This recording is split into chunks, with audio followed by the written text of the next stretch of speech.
සුබ දවසක් ඔයාලා ලාංකික සැමට ඔයාලව සාදරයෙන් පිළිගන්නවා මගේ YouTube channel එකට. වීඩියෝ එකට like එකක් දාලා, comment එකක් දාලා, channel එකත් subscribe කරලා support එකක් දෙන්න අමතක කරන්නත් එපා.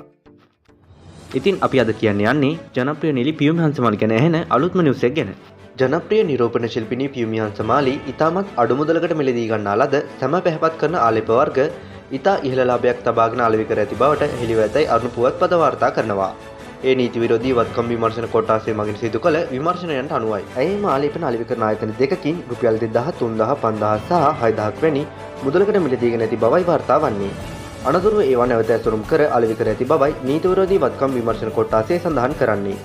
මෙම තොරතුරු අනාවරණය කරගෙන ඇත්තේ අදාළ ආයතන දෙකෙහි සේවකයන්ගෙන් සිදු කළ ප්‍රශ්න කිරීම්වලදී බව සඳහන් වේ. එමෙන්ම මේ ආකාරයෙන් ඇසුරුම් කරන ලද ආලේපන ඇය රුපියල් 28000 සිට 33000 දක්වා මිල ගණන් යටතේ අලෙවි කර ඇති අතර ඇය විසින් ව්‍යාපාර නාම 4කින් ලියාපදිංචි කර මෙම ව්‍යාපාරය සිදු කරගෙන ගොස් ඇති බවත් විමර්ශනවලදී හෙළි වී තිබේ.